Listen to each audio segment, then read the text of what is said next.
ሰላም ጤና ይስጥልን የተከበራችሁ ተመልካቾቻችን ዲናር የተሰኘ ሳምንታዊ መርሃ ግብራችን ጀምሯል። የዛሬው ርዕሰ ጉዳያችን የኢትዮጵያ ካፒታል ገበያ ምን ጉዳዮችን ለኢትዮጵያ ቤተክርስቲያን ይዞ መጥቷል የሚለውን ይቃኛል። የተገኘነው ደግሞ ከስቱዲዮ ወጣ ብለን በኢትዮጵያ የካፒታል ገበያ ባለስልጣን ዋና መስሪያ ቤት ነው። እንግዳችን ዶክተር ኢሳይያስ ካሳ ናቸው። ዶክተር ኢሳይያስ ካሳ በኢትዮጵያ የካፒታል ገበያ ምክትል ዋና ዳይሬክተር ናቸው።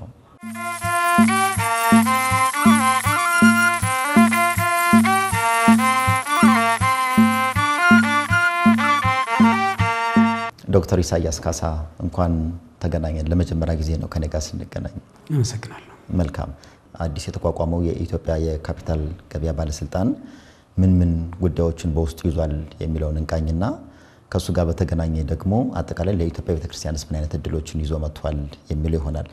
እንግዲህ የካፒታል ገበያ ባለስልጣን በአዋጅ ቁጥር 1248/2013 ከተቋቋመ በኋላ ባለፈው ዓመት ወደ ስራ ገብቶ እንቅስቃሴዎችንም ሌሎች ተግባራትንም ያከናወነ ይገኛልና አሁን ምናነሳው የመጀመሪያ ጥያቄያችን ራሱ የካፒታል ገበያ ምንድነው የሚለውን እናነሳና ከሱ ጋር ያይዘን ደግሞ በአሁን ጊዜ የኢትዮጵያን የካፒታል ገበያ ማቋቋም ስለምን አስፈልገ የሚለውን እናያለን። ግን እንደመነሻ የሚሆነን አሁንም የኢትዮጵያ ካፒታል ገበያ ማቋቋም በፊት ያሉ ሌሎች ካፒታል ገበያዎችም ስላሉ እነሱንም አብሮ ያይዘው ያንሱልን። በጣም አመሰግናለሁ። ስሜ ኢሳይያስ ካሳ ነው። እንዳልኩ በኢትዮጵያ ካፒታል ገበያ ባለስልጣን ምክትል ዋና ዳይሬክተር ነኝ። እንግዲህ ስለ ካፒታል ገበያ ስናወራ ስለ ስርዓት ነው የምናወራው። የካፒታል ገበያ ስርዓት ነው። በስርዓት ደረጃ ነው የምናወራው። ወይም ደግሞ አንድ የፋይናንስ ስርዓት አንድ ንዑስ ስርዓት አድርገን መውሰድ እንችላለን። እንደሚታወቀው አንድ ሀገር አንድ የኢኮኖሚ ስርዓት ወይም አንድ ሀገር ስለ እድገቱ እናወራለን። ብዙ ጊዜ ኢኮኖሚ እድገት እናወራለን። ኢኮኖሚ እድገት፣ ማህበራዊ እድገት ስለሚባሉ ነገሮች ብዙ ጊዜ እናወራለን። እና እነዚህ እድገቶች ግብአት በጣም መሰረታዊ የሆኑ ለእድገት መነሻ የሚሆኑ የመሰረት የሚሆኑ ግብአቶች አሉ። በጣም መሰረታዊ ግብአቶች። መሪነትን እንደ ግብአት መውሰድ እንችላለን። ሊደርሺፕ፣ ልዩ ሙያዎችን እንደ ግብአት መውሰድ እንችላለን። ዓለማችን የኢኮኖሚ እድገት ነው። ግን ለእድገቱ እንዳልኩት ግብአት የሚሆኑ በጣም መሰረታዊ ነገሮች አሉ። ከነሱ ውስጥ አንዱ ፋይናንስ ነው። ፋይናንስ የኢኮኖሚ እድገት፣ የማህበራዊ እድገት በጣም መሰረት ነው። ስለዚህ ፋይናንስ ደግሞ ስርዓት አለው። የሚፈጠርበት ስርዓት አለ። ፋይናንስ ይፈጠራል። የሚከማችበት ስርዓት፣ ከሰው ወደ ሰው የሚተላለፍበት ፈላጊና ሁሉ ጊዜ አንዱ የሚፈልገው አንዱ የሚተርፈው ነገር ይኖራል። ጊዜ ሰርፕለስ እና የደፊሲት ሳይድ የሚባሉ ሁለት ሳይዶች ሁሉ ጊዜ አሉ። ይህን የሚተላለፍበት ስርዓት የፋይናንስ ስርዓት ይባላል። በአጠቃላይ የፋይናንስ ስርዓት ጤናማ የሆነ የፋይናንስ ስርዓት ከሌለ ኢኮኖሚ እድገት አይኖርም። ለፋይናንስ ስርዓት እንዲኖር ብዙ ኢኮሲስተም ወይ ብዙ መዋቅሮች ያስፈልጋሉ። እንግዲህ ከዚህ በፊት የምናውቀው በእኛ ሀገር ውስጥ ሲሰራ የቆየው ስርዓት የኢኮኖሚ የፋይናንስ ስርዓት የባንክ ስርዓት ነው። በአጠቃላይ ስለ ፋይናንስ ስርዓት ስናወራ ስለ ባንክን መሰረት ስላደረገና ገበያን መሰረት ስላደረገ ስርዓት ነው የምናወራው። ስለዚህ እኛ ሀገር ውስጥ እስካሁን ድረስ ስራ ላይ ያለው እስካሁን ድረስ የካፒታል ገበያ እስኪቋቋም ድረስ ገና አሁን በተሟላ ሁኔታ ወደ ስራ ስላልገባ እስካሁን ድረስ ስራ እየሰራ ያለው የባንክ ስርዓት ነው። ያላቸውን ሀሳብ ወደ ስራ ለመቀየር ያሏቸውን ፋብሪካዎች ወይ ተቋማት፣ ኢንዱስትሪዎች ለማስፋፋት ፍላጎታቸውን ለማሟላት ገንዘብ ያስፈልጋቸዋል። ገንዘብ ደግሞ እያንዳንዱ ሰው በቂ ገንዘብ አይኖረውም ሁሉ ጊዜ። ይሄ በመንግስትም በግል ሴክተርም ደረጃ ማለት ነው። በቂ ገንዘብ ከሌለው ምንድነው የሚያደርገው? ይበደራል። መንግስትም ይበደራል። የመንግስት ክፍለ ኢኮኖሚም የግል ክፍለ ኢኮኖሚም ይበደራል። ስለዚህ የሚያበድረው ስርዓት ያስፈልገዋል። ያ ስርዓት የፋይናንስ ስርዓት ነው ብለናል። እስካሁን ድረስ ያለን አማራጭኛ ባንክ ነው። እስካሁን ድረስ የነበረን መንግስት ለምሳሌ የረጅም ጊዜ ፕሮጀክቶችን ለማስፈጸም ይሁን የአጭር ጊዜ የአንድ ዓመት ፕላኖችን እቅዶችን ለማሳካት የበጀት ጉድለት ያጋጥመዋል። ይሄ ኖርማል ሁሉ ጊዜ የሚሆን ነው። ያንን ጉድለት ለመሸፈን ምንድን ሊያደርግ የሚችለው ካለው በግብርም በታክስም በተለያየ መንገድ በግብር በቀረጽም እና በሌሎች አገልግሎቶች ከሰበሰበው ብር በተጨማሪ ያንን ለመሸፈን ክፍተት ለመሸፈን መበደር ነው የሚኖርበት። የሚበደረው መንግስት ያው የመንግስት ባንክ ብሔራዊ ባንክ ስለሆነ ከብሔራዊ ባንክ ይበደራል። ያ ቀጥታ ብድር ይባላል። ያ ማለት ብሔራዊ ባንክ ደግሞ ያው ነጋዴ ስላልሆነ ገንዘብ አትሞ ነው የሚያበድረው። አትሞ ሲያበድር ገበያ ላይ ከገበያው በላይ የሆነ ገንዘብ ፍሰት ይኖራል። ኢንፍሌሽን የሚባለው ነገር ይፈጥራል ማለት ነው። የግል ክፍለ ኢኮኖሚም ቢሆን የግለሰቦች በሃውስሆልድም ደረጃ በፋብሪካ በኢንዱስትሪም ደረጃ ካምፓኒዎች ብር እጥረት ሲያጋጥማቸው ብድር ይሄዳሉ። ከየት ነው የሚበደሩት? ከባንክ ከንግድ ባንኮች ነው የሚበደሩት። ንግድ ባንኮች የሚያበድሩት ብር ከሰው የሰበሰቡት በቁጠባ መልክ የተሰበሰበ ብር ነው። ስለዚህ ሁል ጊዜ ብር እጥረት ሊያጋጥማቸው የሊኩዲቲ የሚባለው ነገር እንዳያጋጥማቸው የሚያበድሩት ለአጭር ጊዜ ነው። ደግሞ በመጠኑም የተወሰነ ነው። ሶስተኛ ደረጃ ደግሞ ኮላተራል ይጠይቃሉ። ማስያዣዎች ይጠይቃሉ። ጋራንቲ ይጠይቃሉ። ሰው የሌለው ሰው ጋራንቲ ማስያዝ የማይችል ኮላተራል ማስያዝ የማይችል ሰው ሊበደር አይችልም። ለረጅም ጊዜ መበደር አይቻልም። በፈለከው መጠን ልትበደር አይችልም። ስለዚህ እስካሁን ድረስ የነበረው ስርዓት ይሄ ነው። ሌሎች ሀገራት የአፍሪካ ሀገራትን ጨምሮ ሌላ የአማራጭ ይሄ የካፒታል ገበያ የሚባለው እንደነገርኩ አሁን ይሄ በአጠቃላይ እነዚህ ሁለት ተደምረው የፋይናንስ ስርዓት ይባላሉ። ይሄ ካፒታል ገበያ መሰረት ያደረገ ስርዓት ማለት እንግዲህ ሌላ አማራጭ የብድር አማራጭ እነዛ በባንክ ያሉ ክፍተቶችን ለመሙላት የተፈጠረ ስርዓት ነው። በጣም የቆየ ስርዓት ነው ወይም ንዑስ ስርዓት ነው እንዳልኩ ከጥንት ጀምሮ በአንዳንድ ሀገራት የነበረ ነው። አፍሪካ ደረጃ ከቀኝ ግዛት ተያይዞ ምናምን በርካታ ጊዜያት ስራ ላይ የነበረ ነው። በእኛም ሀገር በንጉስ ጊዜ በአፄ ምኒልክ ጊዜ ተወሰነ ተጀምሮ ነበር። ከዛ በንጉሱ ጊዜ ያው በንጉስ ቀዳማዊ ኃይለ ሥላሴ ጊዜ ስራ ተጀምሮ በተሟላ ሁኔታ ህግ ባይኖር የተሟላ ተቋም ባይኖርም አዲስ አበባ የካፒታል ገበያ ስርዓት ተጀምሮ እንደነበረ ይታወቃል። ከዛ በኋላ ያው የመጣው የደርግ ስርዓት የግል ክፍለ ኢኮኖሚ ላይ ስለማይደግፍ ማርኬት መሰረት ያደረገ የሚባል የለም። በፕላን ስለሆነ የፕላን ኢኮኖሚ ስለሆነ የተከተለው እሱ በሙሉ ጠፍቶ ስርዓት ተቋርጧል ማለት ነው። ከዛ በኋላ እንደገና እንደ አዲስ ከ91 1983 በኋላ ባሉ ሂደቶች እንደገና ካምፓኒዎች እየተፈጠሩ ይሄ ማለት የካፒታል ገበያ የተሟላ ስርዓት ያለው የተማከለ ባይሆንም ገበያው ከገበያው እየተበደረ ካምፓኒዎች በርካታ በብዙ መቶ የሚቆጠሩ ኩባንያዎች፣ ባንኮች፣ ኢንሹራንሶች፣ ሌሎች ካምፓኒዎች ተቋቁመዋል። ያ ማለት የካፒታል ገበያ ሀሳብ ነው። ሀሳቡ ግን ያው የሚቆጣጠረው የለውም፣ ስርዓት የለውም። ካፒታል ገበያ ስርዓት ነው እንዳልኩ የብድር ገንዘብ ካለው ወደ ሌላው እየተላለፈ የሚሰራበት ስርዓት ነው። አንድ ስርዓት እንዲባል የሚያስፈልጉ ሶስት ነጥቦች አሉ። ስርዓት ነው እንድንለው ማለት ነው። የመጀመሪያ በአንድ ተቋም ወይ በአንድ ጉዳይ በአንድ ግለሰብ ወይ በአንድ ኢንቲቲ ስርዓት አይፈጠርም። ስርዓት እንዲሆን በርካታ ኤሌመንቶች ያስፈልጋሉ።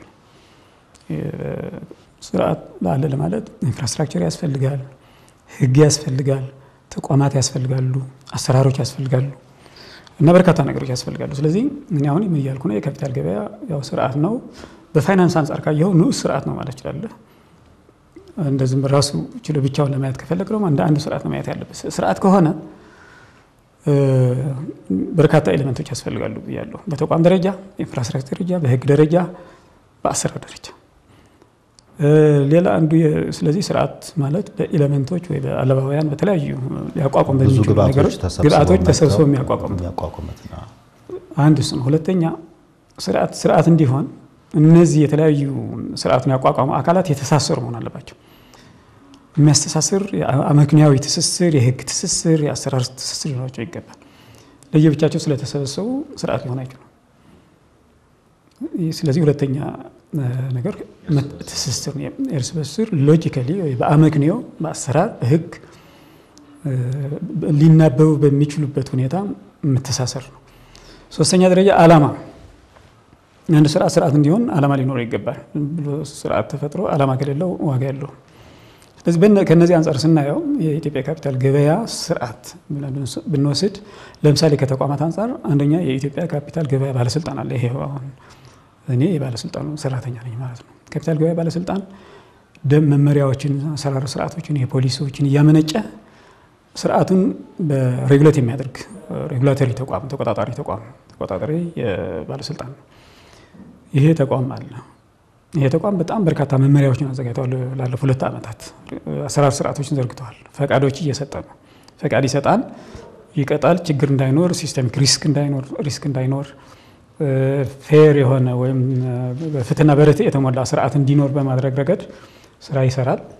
አንድ ተቋም ይሄ ነው። ሁለተኛ የኢትዮጵያ ሴኩሪቲስ ኤክስቼንጅ የሚባል ግብይት የሚካሄድበት ለግብይት የሚሆን ፕላትፎርም የሚያቀርብ ካምፓኒ ነው። በመንግስትና በግል ክፍለ ኢኮኖሚ በጋራ የተቋቋመ ነው። ኢትዮጵያ ሴኩሪቲስ ኤክስቼንጅ ወይም የኢትዮጵያ ሰነደ መዋዕለ ንዋይ ገበያ የሚባል ኩባንያ አለ።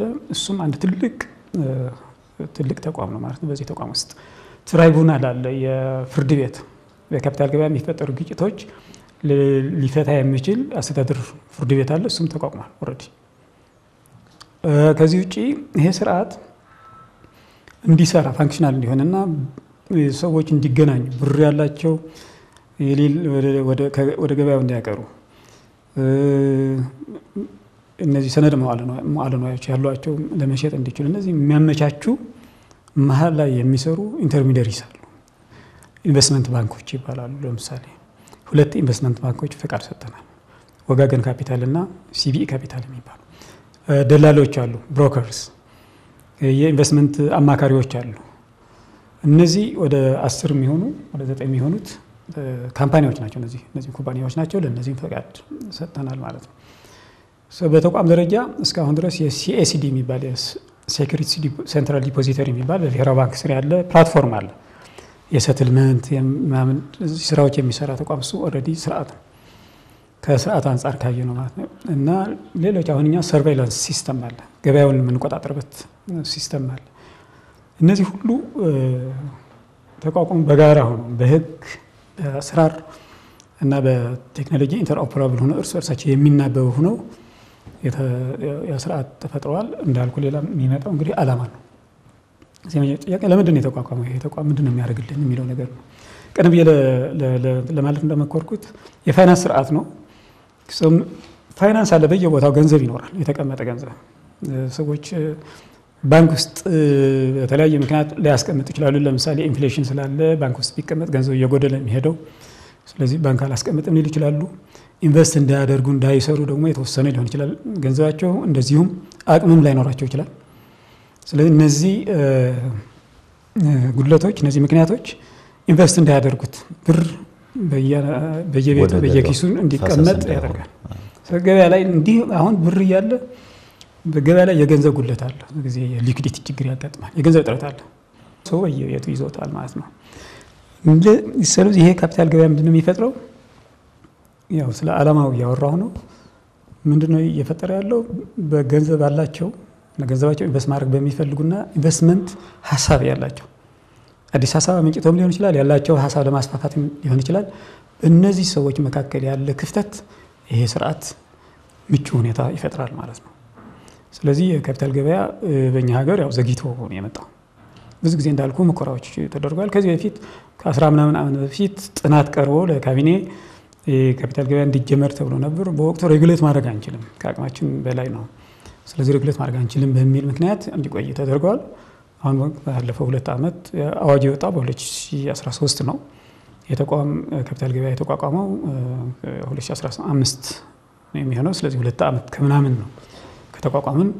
በዚህ ጊዜ ውስጥ ምንድነው የፈጠርነው ምንድነው ያለው የሚለው ስርዓቱን ኦልሬዲ ፈጥረናል ማለት ነው። ስርዓት ተፈጥሯል። ተቋማት ወደ ስራ እየገቡ ነው። ከዚህ በፊት እንደነገርኩ ሼሮች አሉ። ሼር ካምፓኒዎች በአክሲዮኖች በአክሲዮን በየጊዜ ይሸጣሉ። ግን ልክ መኪናና ቤት እንደመግዛት ነው። ምክንያቱም የሚገበያይበት ስርዓት ስለሌለው አንድን የገዛኸውን ሼር ያለን ሼር ለመሸጥ በጣም ከባድ ነው። ወደ ሼር ካምፓኒ ሄደ ብዙ ውል ተፈጽሞ መጠንም አለው ከዚህ በላይ እና በታች ካልሆነ አትሸጥም ተብሎ። ስለዚህ ካፒታል ገበያ ባለመኖሩ ሊኩዲቲ የለም። ሊኩዲቲ የገንዘብ እጥረት ያጋጥማል። የገንዘብ ፍሰት አይኖርም። ፕራይስ ዲስከቨሪ የሚባል ገንዘብ ትክክለኛ የገበያ ዋጋ ማግኘት በግምት ነው። ያንን ፕራይስ ዲስከቨሪ ለማግኘት አንችልም። እነዚህ ክፍተቶች አሉ ማለት ነው። ስለዚህ በአጠቃላይ የካፒታል ገበያ ምን ይዘን የመጣው ይህንን አሁን ያልኩ የገንዘብ ፍሰት እንዲኖር፣ ኢንቨስትመንት እንዲኖር፣ ሊኩዲቲ እንዲኖር የሊኩዲቲ ገንዘብ ባጭሩ ቶሎ ብርን አንድ ያለህን እቃ ቶሎ ሸጠ ብር ወደ ብር የምትቀይርበት ሁኔታ መፍጠር የሚቻልበት ሁኔታ ነው። የካፒታል ገበያ ይህንን ስርዓት ለመፍታት ነው ያለው። መልካም። ከዚህ ጋር እያይዘን የምናነሳው አንድ ጥያቄ ምንድነው የዚህን የካፒታል ገበያ ባለስልጣን አሁን የተቋቋመው በ2013 ነው በአዋጅ። ከዛ በኋላ ነው ሌሎች ሴክተር መስሪያ ቤቶች የካፒታል ገበያ ባለስልጣን ጨምሮ ተቋቁሞ ወደ ስራ የገባውና በዚህ ጊዜ ማቋቋም ለምን አስፈለገ ነው? እሱ እንግዲህ ምንድነው አንደኛ ካፒታል ገበያ ማለት እንደነቀደም ብዬ እንደተናገርኩት ባንክን መሰረት ያደረገና ገበያን መሰረት ያደረገ ተብሎ ነው የሚለየው። ስለዚህ ገበያን መሰረት ያደረገ ስርዓት ለመፍጠር ለምንድነው አሁን በጣም አስፈላጊ ሆነው? ሁሉ ጊዜ አስፈላጊ ነው። ነሰሰርሊ ወደ ሊበራል ካፒታሊዝም ይሄድን ስለሆነ ምናምን ብቻ አይደለም። እነ ቻይና ምንም አላቸው የካፒታል ገበያ ያው ስርዓት ሀገራቸውን የሚመስል ስርዓት አላቸው። ግን አሁን ምንድነው ሪፎርሞች ተካሄዱ።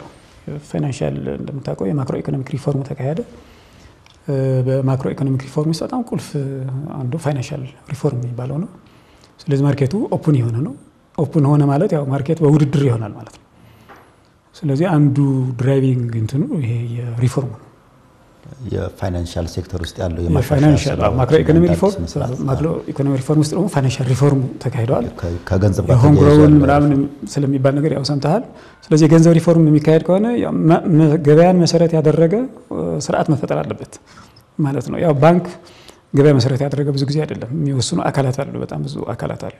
አሁን የፕራይስ ዲስከቨሪ በባንክ ማግኘት አይችልም።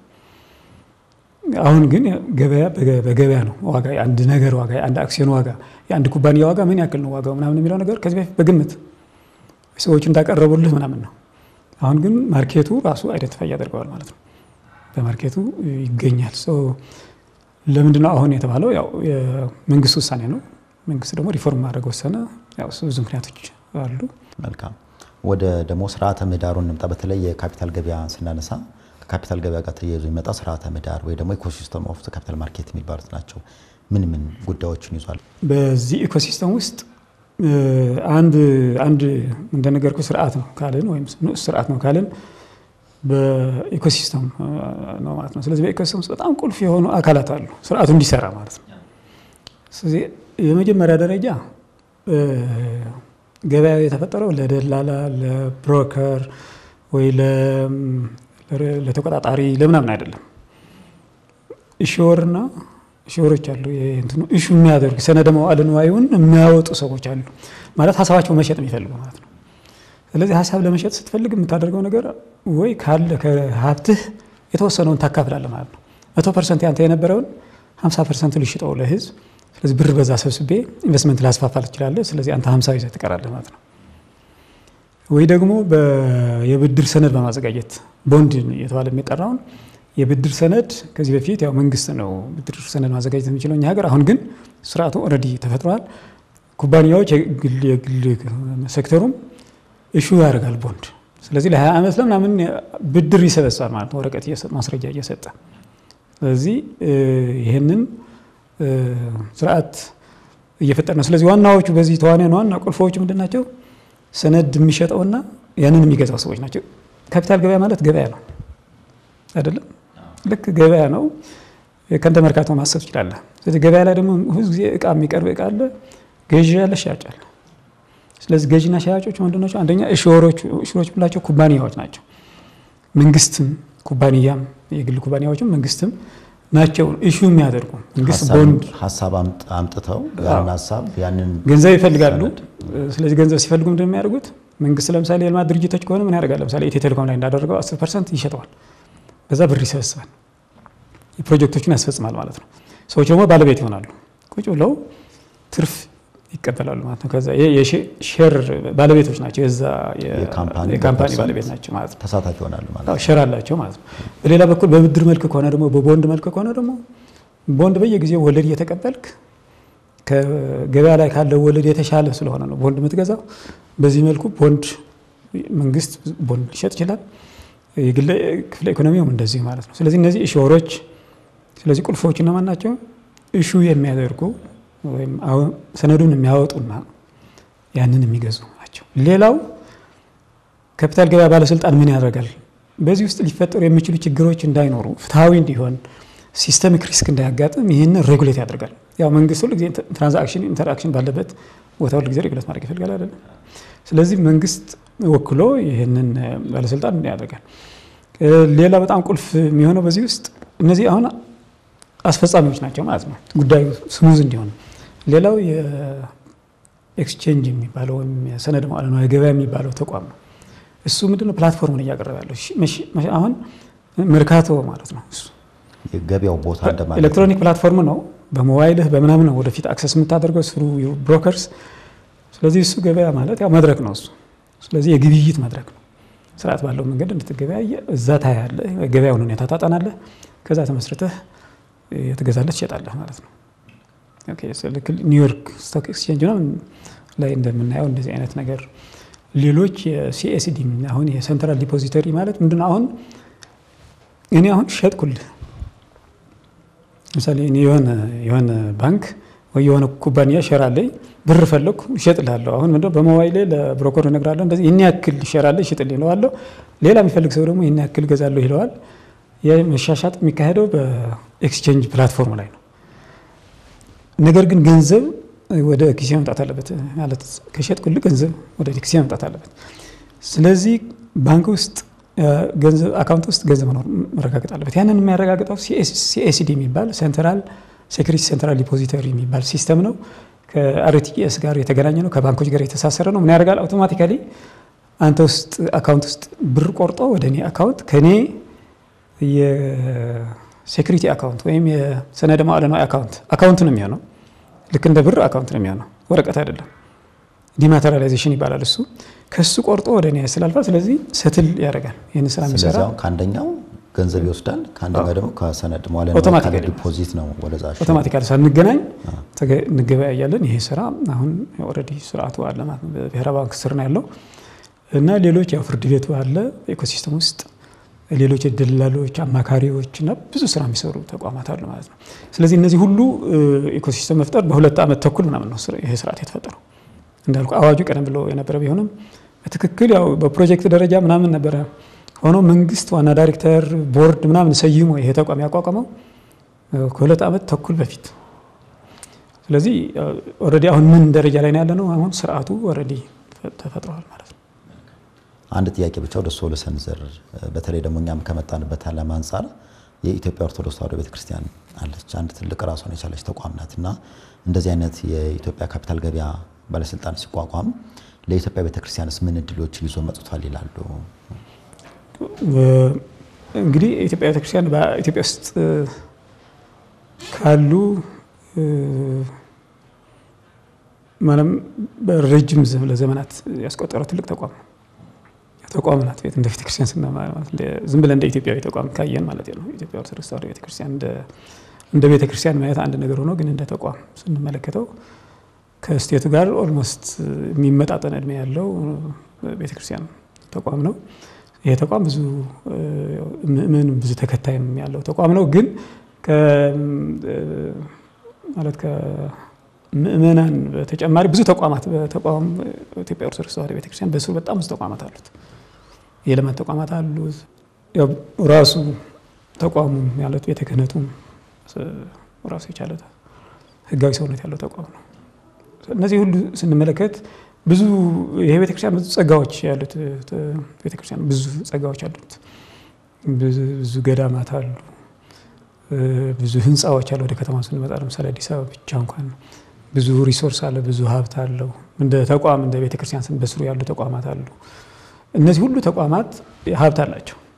ሀብት ደግሞ መብዛት አለበት ማለት ዝም ብሎ መቀመጥ እንግዲህ ባንክ ውስጥ ቤተክርስቲያን በተለያየ መንገድ የሚሰበሰብ ገንዘብ ምንድነው የሚሆነው? ማለት ለዕለት ስራ ለማስኬጃነት አልፎ ከዛ የተረፈው ገንዘብ ምን ይደረጋል? መቀመጥ ነው ያለበት አይደለም።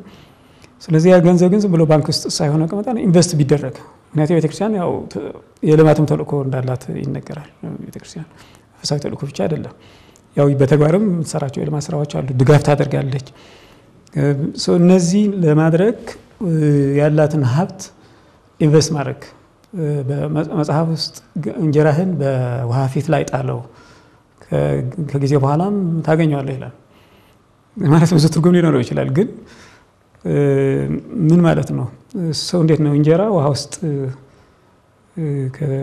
ከተጣለ የሚበሰብስ ነው የሚመስለው ኖርማል ከላይ ስትመለከተው። ነገር ግን ከብዙ ጊዜ በኋላ ታገኘዋለህ። እንዲያውም 7 እጥፍ 8 እጥፍ ሆኖ ታገኘዋለህ ነው የሚለው። ያ ምንድን ነው?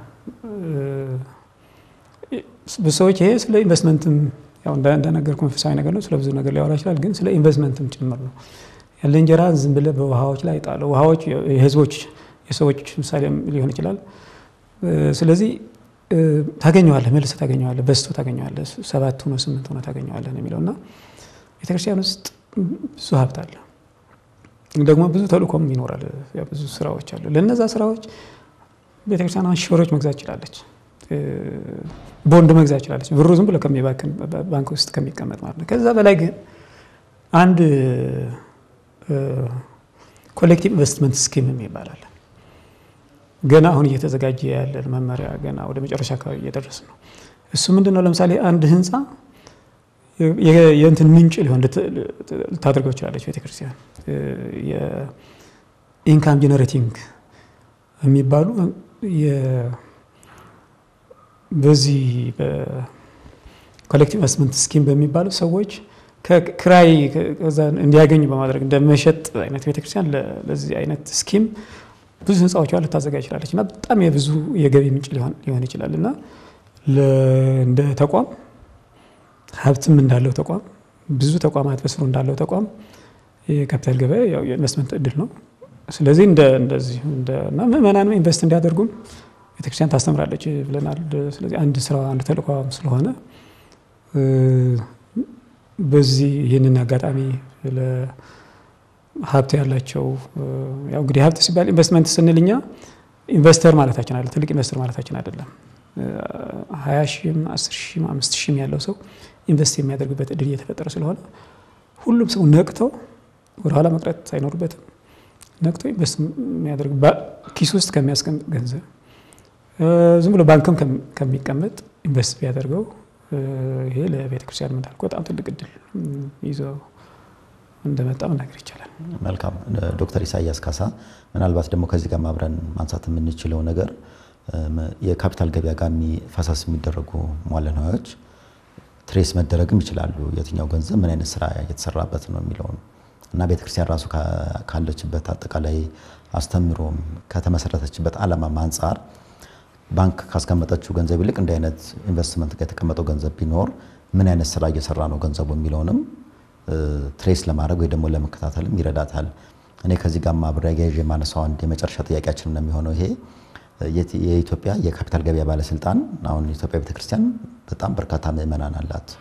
ኦልሞስት የኢትዮጵያን ግማሽ ህዝብ ያህል ምዕመናን አለ። ከሱ በተጨማሪ ደግሞ በርካታ አጥቢያዎች አሉ። በውስጣቸው ደግሞ ትምህርት ቤቶችን ጨምሮ ልዩ ልዩ ኢንቨስትመንቶችን የሚያካሂዱ ተቋማት አሉ እና በጣም በርካታ የሆነ የገበያ እድል ያለው የኢትዮጵያ ቤተክርስቲያን ጋር ነው እና የኢትዮጵያ የካፒታል ገበያ ባለስልጣን ከኢትዮጵያ ቤተክርስቲያን ጋር ለመስራት ምን ያክል ርቀት ሄደዋል? እንዳልከው በጣም ብዙ ሀብት ያለው ቤተክርስቲያን ነው። ብዙ ሀብት ያለው ቤተክርስቲያን ነው። ብዙ ታሪክ ያለውና ብዙ ነገር አለ። ስለዚህ ይሄ ሀብት እንዲወልድ ትርፋማ እንዲሆን ኢንቨስት ማድረግ በጣም ተገቢ ነው። እንዳልከው የቤተክርስቲያን የሀብት ብር ከሚቀመጥ የሀብት ባለቤት መሆን የኩባንያ ባለቤት በመሆን እና እንደዚህም ቦንድም ቢሆን በመግዛት መሳሰሉ በቤተክርስቲያን ብትሳተፍ እኛ በእኛ በኩል በደስታ ለመስራት ዝግጁ ነን። ያው ሌላ የጥሮታም ምንም አለ በነገር ላይ የቤተክርስቲያን ውስጥ ያሉ ብዙ ነገሮች ያሉት ወደፊት ልናወራ እንችላለን። ስለዚህ እኔ በቤተክርስቲያን በኩል ዝግጅት በደንብ ቢደረግ በደንብ ባለሙያዎች ኮሚቴ ማቋቋም ሊሆን ይችላል። ምንድነው ይሄ ነገር ማለት እንዴት ኢንቨስት እናደርግ እንዴት እንሳተፍ የሚል በቤተክርስቲያን ደረጃ እንደ ተቋም ባለሙያዎች ይሄ ጉዳይ ላይ በደንብ አማካሪ ቢቋቋም እኛ ለመደገፍ በጣም ዝግጁ ነን። ከቤተክርስቲያን ጋር ለመስራት በጣም በደስታ ማለት ነው በደስታ ለመስራት ዝግጁ ነን። የሚያስፈልግ ስልጠና ለመስጠትም ዝግጁ ነን። ስልጠና መስጠት እንችላለን። ስለዚህ በቤተክርስቲያን ደረጃ ኮሚቴ የሚቋቋም ከሆነ ወይ በማህበራት ደረጃ ይሄ ጉዳይ ላይ የበለጠ እውቀት እንፈልጋለን የሚባል ሀሳብ ካለ እኛ ስልጠና ለመስጠት በጣም ዝግጁ ነን። አብረን ለመስራት ዝግጁ ነን። መልካም። ዶክተር ኢሳያስ ካሳ በኢትዮጵያ ካፒታል ገበያ ባለስልጣን ምክትል ዋና ዳይሬክተር ከኛ ሚዲያ ጋር ለነበሩት ቆይታ እናመሰግናለን። እግዚአብሔር ይስጥልን። እኔም አመሰግናለሁ። እግዚአብሔር ይስጥልኝ። መልካም። በቀጣይ ሌሎች ርዕሰ ጉዳዮችም ለማንሳት ወደዚህ ቢሮም ወደኛ ስቱዲዮም እንግዲህ ጎራ ማለቱ አይቀርም። ለዛሬው ግን እናመሰግናለን። የተከበራችሁ ተመልካቾቻችን ከዶክተር ኢሳያስ ካሳ ጋር በኢትዮጵያ ካፒታል ገበያ ለኢትዮጵያ ኦርቶዶክስ ተዋሕዶ ቤተክርስቲያን ምን እድሎችን ይዞ መጥቷል በሚል ርዕስ የነበረን አጭር ቆይታ በዚህ ተጠናቋል። በሌሎች ርዕሰ ጉዳይ እስከምንገናኝ ድረስ መልካም ቆይታ ይሁንላችሁ።